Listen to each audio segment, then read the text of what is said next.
Qual é o limite da aproximação entre arte e entretenimento? Olá, meus amores, sexta-feira, vocês viram o vídeo de segunda da Esther Malangu? Eu vou deixar aqui, pelo amor, assistam, porque é maravilhosa demais. E essa semana eu pensei no nosso podcast. Ai, que saudade de gravar podcast, de conversar sobre arte. Tem 13 episódios lá no Spotify e no Deezer também. Eu vou deixar aqui na descrição do vídeo, caso vocês ainda não tenham ouvido, enquanto eu não volto, porque agora na quarentena não rolou. E bom, vamos às notícias de arte que eu li na internet essa semana e que rolaram lá no nosso grupo do Facebook. A começar pela Galeria Uffizi em Florença, que é a instituição de arte mais empenhada no TikTok. Nails, hair, hips, heels, ass, fat, lips, real, purse, full, big bills, bitch, I'm a big deal. Eles vêm trabalhando bastante essa estratégia de aproximar as pessoas do museu através das redes sociais, mas essa semana talvez eles tenham se empolgado um pouco e geraram polêmicas. A influenciadora italiana Chiara Ferragni, que tem milhões de seguidores no Instagram, ela foi ao museu fazer um ensaio de fotos e aí nas redes sociais o Uffizi postou uma foto dela na frente da Vênus do Botticelli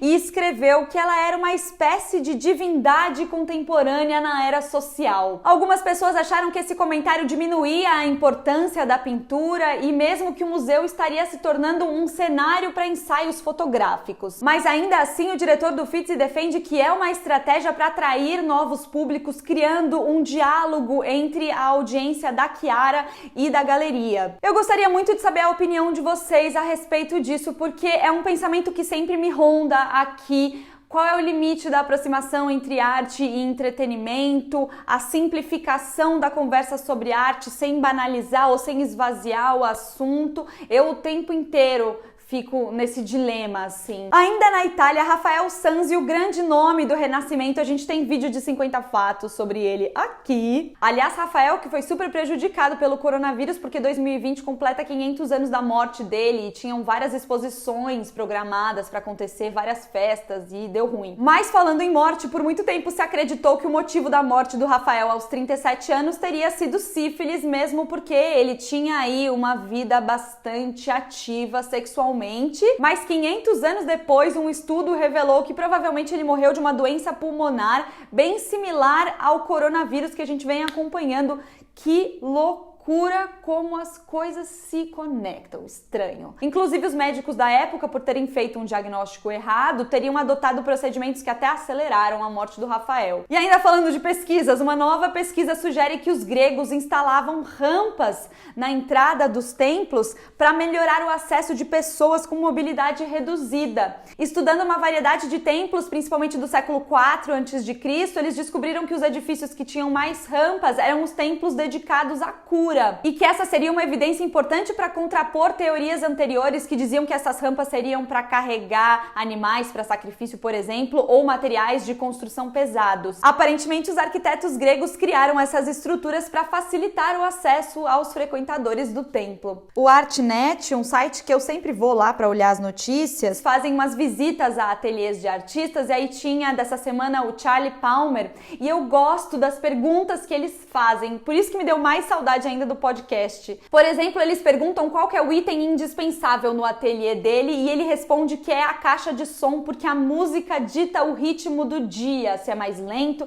mais agitado. Qual a comida que não pode faltar no ateliê? Ele responde que são salgadinhos, pipoca, whisky. Aí eles perguntam o que ele mais ama e mais odeia na arte e ele responde que é a maneira como ele se sente inspirado, apaixonado, como ele se sente bem com a arte. E ele odeia pessoas que tiram vantagens dos artistas e que só são motivadas pelo dinheiro. Eu tava lendo também esse artigo do psicanalista Christian Dunker para a revista Select e ele fala de uma pintura do Velázquez, da rendição de Breda e uma gravura que retrata o fim do cerco dos portugueses contra as tropas de João Maurício de Nassau. E o que elas têm em comum, essas duas obras de arte, é esse cerceamento da cidade e o que ela tem em comum com a gente é como nós queremos pensar a cidade pós-pandemia, depois que a gente se abre de novo. E qual é o papel da arte nisso tudo? Porque algumas pessoas têm condições de encontrar na arte uma ferramenta terapêutica e outras pessoas não, e nem educativa, e nem moral, e que a experiência com a arte, ela tem essa peculiaridade de ser definida pelos próprios termos. E ele termina o texto dizendo o seguinte: a cidade que queremos depois da pandemia é também o olhar que pudermos construir e a história que poderemos contar sobre o cerco que vivemos.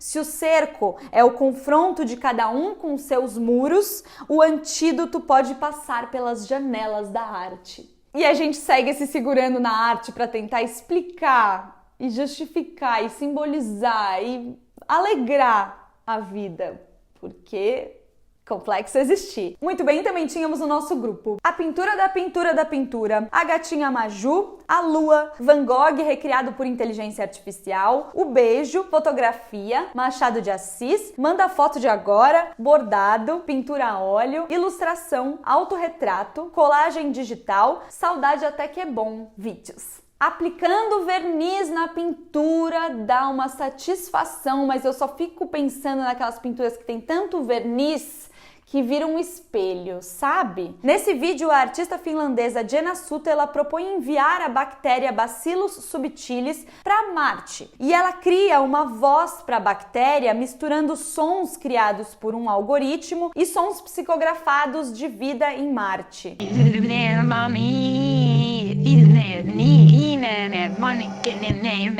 Vídeo da Carla Maldonado sobre a luta dos indígenas para viver em meio a uma Amazônia sendo desmatada. Amargo esse aqui, chama-se Sara Tudo. Remédio.